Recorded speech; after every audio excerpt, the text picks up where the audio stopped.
ಭಾರತೀಯ ಜನತಾ ಪಾರ್ಟಿ ಹರಪನಹಳ್ಳಿ ಮಂಡಲ ನೂತನ ಮಂಡಲ ಅಧ್ಯಕ್ಷರ ಪದಗ್ರಹಣ ಸಮಾರಂಭವನ್ನು ಆಯೋಜಿಸಲಾಗಿತ್ತು. ಹೌದು ವೀಕ್ಷಕರೇ, ಹರಪನಹಳ್ಳಿ ಪಟ್ಟಣದ ತರಳಬಾಳು ಕಲ್ಯಾಣ ಮಂಟಪದಲ್ಲಿ ಭಾರತೀಯ ಜನತಾ ಪಾರ್ಟಿ ನೂತನ ಮಂಡಲ ಅಧ್ಯಕ್ಷರ ಪದಗ್ರಹಣ ಸಮಾರಂಭವನ್ನು ಹಮ್ಮಿಕೊಳ್ಳಲಾಗಿತ್ತು.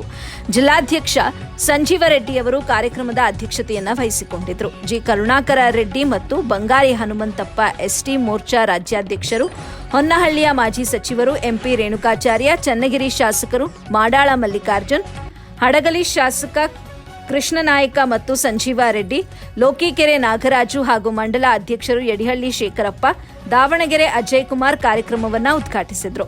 ಬಳಿಕ ಹೊನ್ನಾಳಿ ಮಾಜಿ ಸಚಿವ ರೇಣುಕಾಚಾರ್ಯ ಅವರು ಹರಪನಹಳ್ಳಿಯಲ್ಲಿ ಸಾಕಷ್ಟು ಅಭಿವೃದ್ಧಿ ಕೆಲಸಗಳನ್ನು ನಮ್ಮ ಕರುಣಾಕರ ರೆಡ್ಡಿಯವರು ಮಾಡಿದ್ದಾರೆ. ಆ ದೃಷ್ಟಿಯಲ್ಲಿ ನೂತನ ಮಂಡಳ ಅಧ್ಯಕ್ಷರು ಒಂದು ಸಂಘಟನೆಯಲ್ಲಿ ಪಕ್ಷ ಬಲಪಡಿಸಿ ಮುಂದಿನ ದಿನಮಾನಗಳಲ್ಲಿ ಬಿಜೆಪಿ ಪಕ್ಷಕ್ಕೆ ಬಹುಮತ ತನ್ನಿ ಅಂತ ಹೇಳಿದ್ರು. ನಂತರ ಮಾತನಾಡಿದ ಹರಪನಹಳ್ಳಿ ಮಾಜಿ ಕಂದಾಯ ಸಚಿವ ಕರುಣಾಕರ ರೆಡ್ಡಿ ಅವರು ಹರಪನಹಳ್ಳಿಯ ನೂತನ ಮಂಡಳ ಅಧ್ಯಕ್ಷರಿಗೆ ಶುಭ ಕೋರಿ ಬಳಿಕ ಮಾತನಾಡಿದರು. ಮುಂಬರುವ ಚುನಾವಣೆಯಲ್ಲಿ ಬಿಜೆಪಿ ಪಕ್ಷ ಅಧಿಕಾರಕ್ಕೆ ಬರಬೇಕಾದ್ರೆ ಎಲ್ಲರೂ ಒಗ್ಗಟ್ಟಿನಿಂದ ಕೆಲಸ ಮಾಡಬೇಕು ಅಂತ ಹೇಳಿದ್ರು. ಈ ಸಂದರ್ಭದಲ್ಲಿ ಬಿಜೆಪಿಯ ಮುಖಂಡರು ಹಾಗೂ ಕಾರ್ಯಕರ್ತರು ಉಪಸ್ಥಿತರಿದ್ದರು. ವರದಿ ಸೈಯದ್ ಶಾಮೀರ್, ಎಬಿ ನ್ಯೂಸ್ ಕನ್ನಡ, ದಾವಣಗೆರೆ.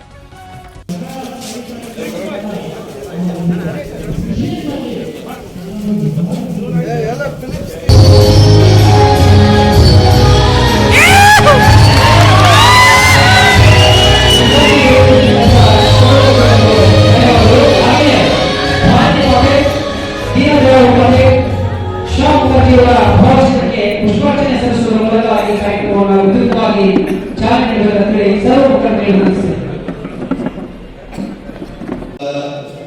ಸಾಧುವಾದ ಸಮಾರಂಭದ ಕೃಷ್ಣನಾಯಕ್ ಅವರೇ, ಹೀಗೆ ಈ ಕ್ಷೇತ್ರದಲ್ಲಿ ಸ್ಪರ್ಧೆ ಮಾಡಿದಂಥ ಆತ್ಮೀಯರಾದಂಥ ಶ್ರೀ ಓದವ ಗಂಗಾಪುರ ಅವರೇ, ರಾಜ್ಯ ಬಿಜೆಪಿ ಎಸ್ಟಿ ಮೋರ್ಚಾ ಅಧ್ಯಕ್ಷರನ್ನ ಸಹೋದರರಾದಂಥ ಶ್ರೀ ಬಂಗಾರ ಹನುಮಂತಪ್ಪ ಅವರೇ, ದಾವಣಗೆರೆ ದಕ್ಷಿಣದಲ್ಲಿ ಸ್ಪರ್ಧೆ ಮಾಡಿದಂಥ ದಾವಣಗೆರೆಯ ಹಿಂದಿನ ಮಹಾನಗರ ಪಾಲಿಕೆಯ ಅಧ್ಯಕ್ಷರು ಆತ್ಮೀಯ ಸಹೋದರರಾದಂಥ ಶ್ರೀ ಅಜಯ್ ಕುಮಾರ್ ಅವರೇ,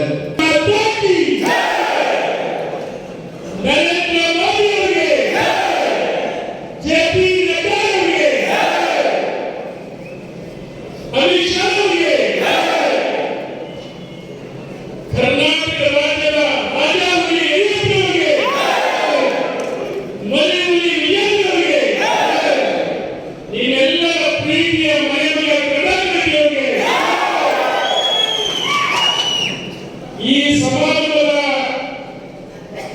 ಕೇಂದ್ರಬಿಂದು ಅಭಿವೃದ್ಧಿ ಅಧಿಕಾರಿಗಳು, ನೀವೆಲ್ಲರ ಮನೆಯ ಸಹೋದರ. ಕರ್ನಾಟಕ ರಾಜ್ಯದಾದ್ಯಂತ ವಿವಿಧ ಜಿಲ್ಲಾ ಹಾಗೂ ತಾಲೂಕು ಕೇಂದ್ರಗಳಿಗೆ ಎಬಿ ನ್ಯೂಸ್ ಕನ್ನಡ ಟಿವಿ ಚಾನೆಲ್ಗೆ ವರದಿಗಾರರು ಬೇಕಾಗಿದ್ದಾರೆ. ಅನುಭವ ಹಾಗೂ ಆಸಕ್ತ ವರದಿಗಾರರು ಸಂಪರ್ಕಿಸಿ. ರಾಷ್ಟ್ರೀಯ ಮುಖ್ಯಸ್ಥರು ರಂಜಾನ್ ಮುಜಾವರ್, 8971212943.